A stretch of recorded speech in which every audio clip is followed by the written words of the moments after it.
Hello, students. So, we will here look at the explanations of the remaining paragraphs of fifth comprehension passage. So, continue.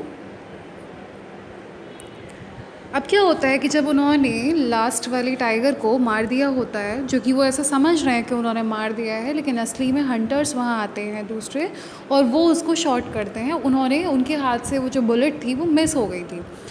अब आगे बढ़ते हैं और पता करते हैं अब क्या होता है कि वो तो वहाँ से चले आए और उस टाइगर की रथ यात्रा निकाली जाती है।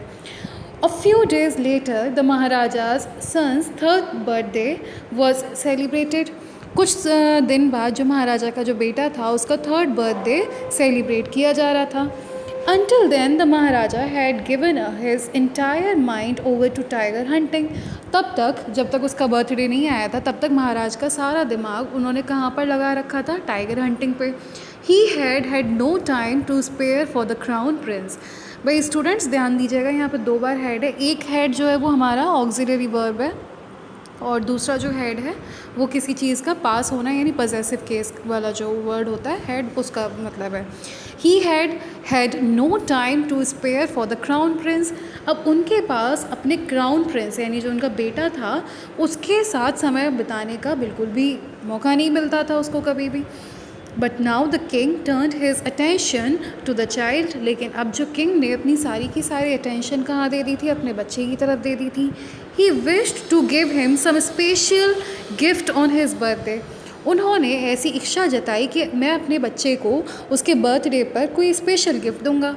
He went to the shopping center in Pratibandapuram and searched every shop but couldn't find anything suitable. वो प्रतिबंधपुरम की जितने भी शॉपिंग सेंटर्स होते हैं वहाँ पर गए, उन्होंने सर्च किया कई सारी चीज़ों को, but couldn't find anything suitable. लेकिन उनको कोई भी ऐसी चीज़ नहीं मिली सूटेबल जिसको कि वो देखकर ऐसा कह सकें कि ये बच्चे के लिए है। Finally, he spotted a wooden tiger in a toy shop and decided it was the perfect gift.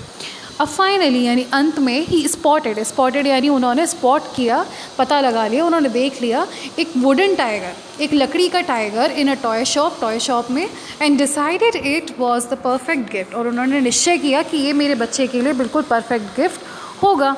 The wooden tiger cost only 2 आनाज एंड अ क्वार्टर भाई आप पौने को बोलते हैं ना, तो यहाँ पर 2.25 आना के करीब उसकी कॉस्ट थी। बट द शॉपकीपर न्यू, लेकिन शॉपकीपर जो है वो जानता था that if he quoted such a low price to the Maharaja he would be punished under the rules of the emergency. अब अगर वो कहता है, शॉपकीपर सोचता है कि यदि मैंने महाराजा को कम पैसे बताए तो मैं जो एक हमारे प्रतिबंधपुरम में एक रूल बना हुआ है कि इमरजेंसी के समय पर थोड़ा पैसे को हम बढ़ा सकते हैं, तो वो रूल मैं काट दूंगा, यानी वो रूल के अकॉर्डिंग मैं पनिश किया जाऊंगा अगर मैंने कम पैसे बताए। सो ही सेड, वो कहता है, your majesty this is an extremely rare example of craftsmanship, a bargain at 300 rupees. वो कहते हैं कि योर मैजेस्टी यानी कि महाराज, this is an extremely rare example of craftsmanship का मतलब होता है जो हाथ से बने हुए जो चीज़ें होती हैं उसका ये बेहतरीन नमूना है, केवल रेयर एग्जाम्पल है, ये ऐसे आसानी से इतनी जल्दी मिलता नहीं है। तो मुझे लगता है अब bargain at 300 rupees would be enough, कि 300 रुपये का ये बढ़ जाएगा आपको।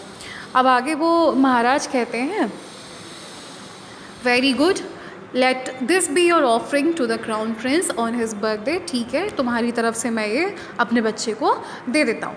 Said the king and took it away with him. ऐसा कहकर वहाँ से उसको लेकर, जो टाइगर था वुडन टाइगर, उसको लेकर चले आते हैं। On that day father and son played with that tiny little wooden tiger. उस दिन पिता और जो वो बेटा था वो उस वुडन टाइगर के साथ क्या करते हैं? खेलते हैं एक दूसरे के साथ। It had been carved by an unskilled carpenter.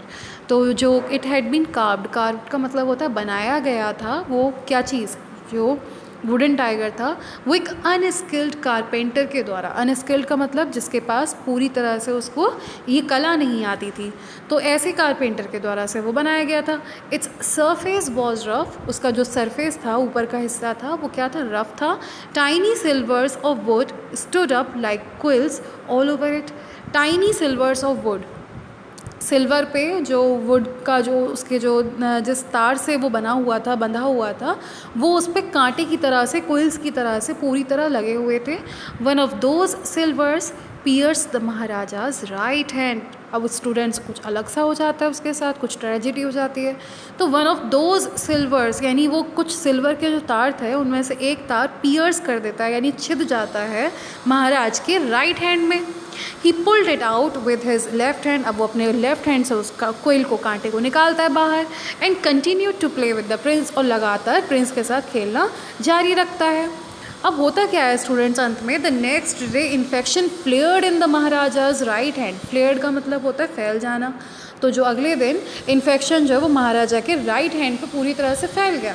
In 4 days यानी 4 दिनों के अंदर इट डेवलप्ड इनटू अ सप्यूरेटिंग सोर। सोर होता है एक तरीके का घाव, और सप्यूरेटिंग मीन्स जिसमें पस पड़ जाता है। तो उसके जो घाव में पस पड़ जाता है which spread all over the arm, और उसकी पूरी बाजू को वो कवर कर लेता है, वो जो पस जो होता है। 3 famous surgeons were brought in from Madras.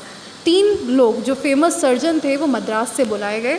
After holding a consultation they decided to operate. उन्होंने उसको बहुत एग्जामिन किया महाराज के हाथ को, और उन्होंने लास्ट में डिसाइड किया कि ये तो है, ऑपरेशन करना पड़ेगा।